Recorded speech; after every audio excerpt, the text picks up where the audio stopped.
Just a prosciutto cheese toast kind of day. A little bit of tea. Yo, just got done with the interview with Alex Fasulo. I loved it. I loved every bit of it. It was so much fun. She's very easy to talk to. And I think it helps that we had an episode done in the past, so conversation was really smooth.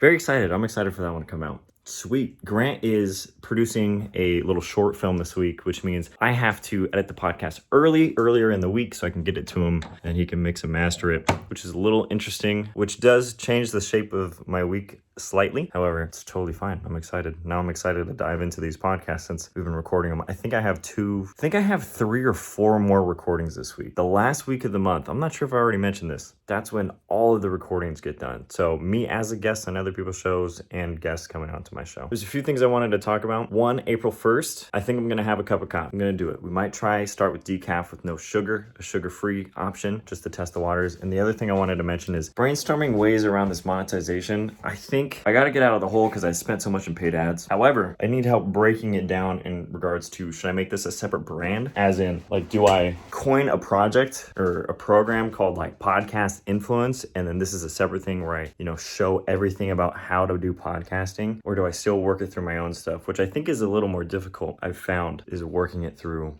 me. I almost think this is how I do it. It's 3 accounts. There'd be my personal account where I would just do personal life stuff, occasional podcast stuff, just general things that I enjoy, just more overall well-rounded stuff about me. There's the Nickolas Natali Show account. That'll be just the podcast. And then there should be another account called like Podcast Influence or something where it's a program where people can purchase things. And then the other thing I'm thinking about doing for monetization, and this one I've been going back and forth on for a while, is charging for guest slots. The thing I get hit up the most for is people wanting to be on the show. And I mean, I've been hesitant about monetizing anything around the podcast just because I want to keep it pure and I want listeners to know it's coming from me. But we've done almost 160 episodes. I think it would be okay if I charge the guests to come on and share their story. That way it's not like a straight up ad. It's still an interview. The podcast makes money and I can reinvest into it. I think that makes sense. The moral line is also, do I have to tell my audience that people are paying to come on? People that I invite would never have to pay. People that seek out to be on the show, they should have to pay.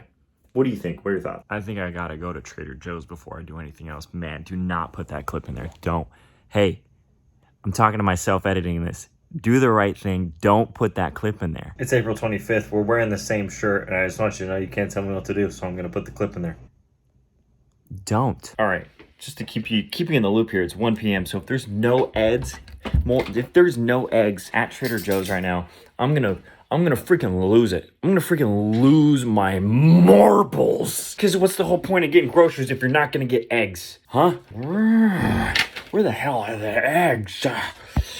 Where are the eggs? Where are the eggs? I think getting groceries is a waste of time. I'm gonna say it. I mean, I think it sustains us with the food. But realistically, there's so many options for people to bring the food to you.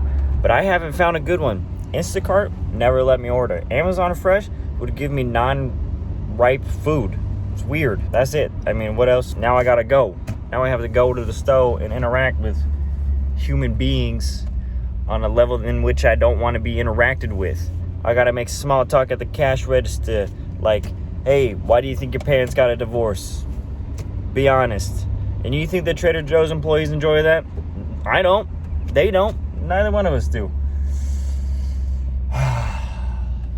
But hey, such is life. Not our best Trader Joe's runs, I gotta admit. But the cashier, he got me going on a topic I'm passionate about. So that's on him. Money laundering. We're in a sticky predicament. Riverside is not uploading any of the audio or video files from yesterday's podcast with Jeremy, and that was the one that's going to come out on Friday. It's stuck in the infinite processing loop, forever processing, putting us in a nice little pickle. Nice little pickle here. Look at this. Here running with John. John, you have anything to say? We have to say for yourself. Sad to be here with Nickolas. Woo! We're doing it, yeah!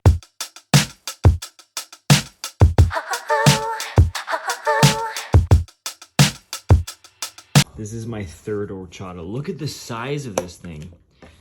I've been just pounding these. Delectable. What is going on? Just got back from the run. It's this, I guess it's the Santa Monica Run Club. Very good, very hard. Look at my eyes. They look like I've been crying for hours. I haven't, but maybe internally, it's coming up out of my body. Then we got Benny's Tacos. Delicious, delectable. Nothing but good stuff happened here tonight. Very, very tough workout. It was good to mix it up. I also feel like running in a group, I didn't realize how motivating that is. Just like seeing other people get after it, you have like ingrained accountability. You want to try hard because you don't want to look like a slacker. It's great stuff. I think I would like to go again. Very cool. So I'm still heavily roadblocked by Riverside. None of the audio files are processing.